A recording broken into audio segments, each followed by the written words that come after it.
नमस्कार. आज आपण एका इंटरेस्टिंग प्रॉडक्टवर बोलणार आहोत, भूमी पॉवर. आपल्याकडे त्याचं एक माहितीपत्रक आहे, फोटो वगैरे आहेत त्यात. हो बरोबर.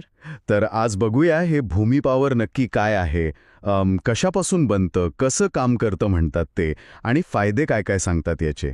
चला जरा खोलात जाऊन बघूया हे काय आहे नक्की. नक्कीच. सुरुवातीला माहितीपत्रकात असं दिलंय की हे एक सेंद्रिय खत आहे, दाणेदार आहे म्हणे, हो, दाणेदार. आणि यात बेंटोनाइट कोटेड फॉर्म्युलेशन वापरलंय.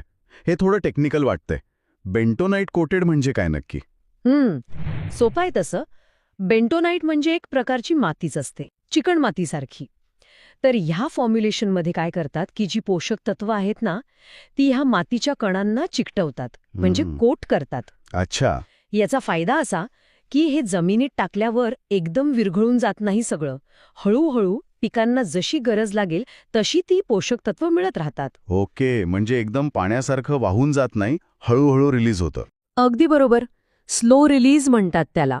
त्यामुळे पिकाच्या पूर्ण वाढीच्या काळात पोषण मिळत राहतं. हे चांगलं आहे. आणि हे पाण्यात विरघळणारं पण आहे असं म्हटलंय. हो, म्हणजे ते दाणे जरी असले तरी हळूहळू विरघळून पोषक तत्व उपलब्ध होतात. आणि हे कोणत्या पिकांसाठी चालतं? माहितीपत्रकात तर म्हटलंय की भाजीपाला, फुलशेती, फळबागा म्हणजे जवळजवळ सगळ्याच प्रकारच्या पिकांसाठी चांगलं आहे. ठीक आहे. मग यात घटक काय काय आहेत? म्हणजे या दाण्यांमध्ये भरलंय काय नक्की? यात बरीच मोठी लिस्ट आहे. ह्युमिक ॲसिड आहे, ॲमिनो ॲसिड्स आहेत, काही विटॅमिन्स म्हणजे जीवनसत्व आहेत, मग उपयुक्त सूक्ष्म जीव आहेत, काही सूक्ष्म पोषक तत्व म्हणजे मायक्रोन्यूट्रिएंट्स, झिंक, लोह वगैरे, आणि अर्थातच मुख्य पोषक तत्व पण आहेत, NPK म्हणजे नत्र, स्फुरद, पालाश. बापरे, म्हणजे बऱ्याच गोष्टींचं मिश्रण आहे हे तर. हो, एक प्रकारचं कॉकटेलच आहे पोषक तत्वांचं. तुम्ही ह्युमिक ॲसिड म्हणालात. हे नाव हल्ली खूप ऐकायला येतं सेंद्रिय शेतीमध्ये. याचं काय काम आहे नेमकं? ह्युमिक ॲसिड खरंच खूप महत्वाचं आहे, विशेषतः आपल्याकडच्या जमिनी बघितल्या तर. जिथे सेंद्रिय कर्ब म्हणजे ऑर्गॅनिक मॅटर कमी असतं ना, तिथे हे खूप उपयोगी ठरतं. हे काय करतं तर जमिनीची जी फिजिकल स्ट्रक्चर आहे म्हणजे रचना, ती सुधारायला मदत करतं. रचना म्हणजे जमिनीला भुसभुशीत बनवतं. त्यामुळे मग काय होतं, हवा खेळती राहते मुळांपर्यंत, पाणी धरून ठेवण्याची क्षमता वाढते जमिनीची. अच्छा. आणि सगळ्यात महत्वाचं म्हणजे जमिनीत जी काही पोषक तत्व असतात ती पिकांना घेण्यासाठी सोप्या फॉर्ममध्ये आणायला हे मदत करतं. हे इंटरेस्टिंग आहे. माहितीपत्रकात पण असं वाक्य आहे की जमिनीत अडकलेली पोषक तत्वे मोकळी करून पिकांपर्यंत पोचवते. हे कसं होतं? म्हणजे कुलूप उघडल्यासारखं काहीतरी. अगदी अगदी तसंच समजा. म्हणजे कसं असतं, जमिनीत काही पोषक तत्व असतात पण ती अशा स्वरूपात असतात की झाडं ती घेऊ शकत नाहीत, जणू काही ती लॉक झालेली असतात.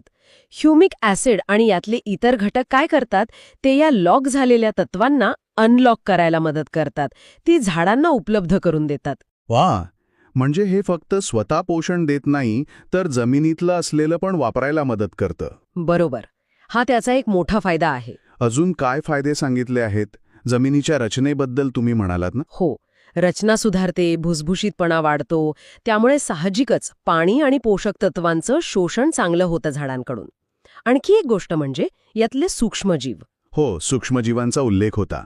हे जे उपयुक्त बॅक्टेरिया किंवा फंगस असतात ते जमिनीतल्या गुंतागुंतीच्या सेंद्रिय पदार्थांचं विघटन करतात, त्याचं रूपांतर साध्या पदार्थांमध्ये करतात, जे झाडं लगेच शोषून घेऊ शकतात.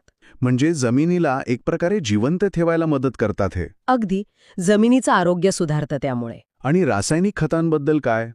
यामुळे रासायनिक खतांची गरज कमी होते असा दावा दिसतो यात. हे खरं आहे का? असा दावा केला जातोय माहितीपत्रकात. त्यांचं म्हणणं असं आहे की जर तुम्ही हे नियमित वापरलं तर जमिनीची नैसर्गिक सुपीकता वाढते आणि मग हळूहळू तुम्हाला रासायनिक खतांवरचं अवलंबित्व कमी करता येऊ शकतं. शिवाय अजून एक मुद्दा मांडलाय की जास्त रासायनिक खतं वापरून जमिनीचा pH वाढतो कधीकधी, म्हणजे जमीन अल्कलाईन होते.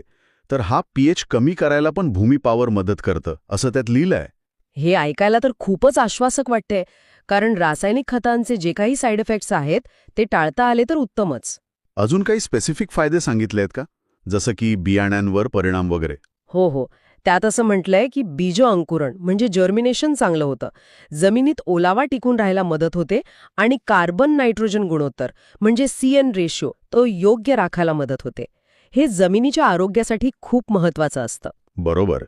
आणि सुरक्षिततेचं काय? म्हणजे याचा काही वाईट परिणाम होतो का जमिनीवर किंवा पिकावर? माहितीपत्रकाप्रमाणे हे पूर्णपणे सुरक्षित आहे म्हणे.